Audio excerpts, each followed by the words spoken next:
తప్పు చేసావా? మళ్ళీ ఓడిపోయావా? ఓ మాట గుర్తుపెట్టుకో. సామెతల గ్రంథం 24వ అధ్యాయం 16లో నీతిమంతుడు 7 మార్లు పడినను తిరిగి లేచెను ఉంది. అవును, నువ్వు కింద పడుండొచ్చు.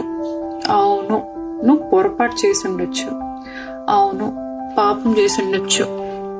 ఇంకక్కడే ఉండిపోతావా? ఇంక నేను బాగుపడను అని చేతులెత్తేస్తావా? పట్టం నువ్వు ఓడిపోవటం కాదు, కానీ పడి ఉండిపోవటమే అసలైన ఓటమి.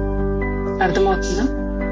పాపం ఎక్కడ విస్తరించనో అక్కడ కృప అపరితముగా విస్తరించడానికి వాక్యంలో ఉంది. సొల్లే దుమ్ము దులుపుకో, మరలా అడుగులేస్తూ నడవటం మొదలెట్టు. నీ పతనం అంతం కాదు.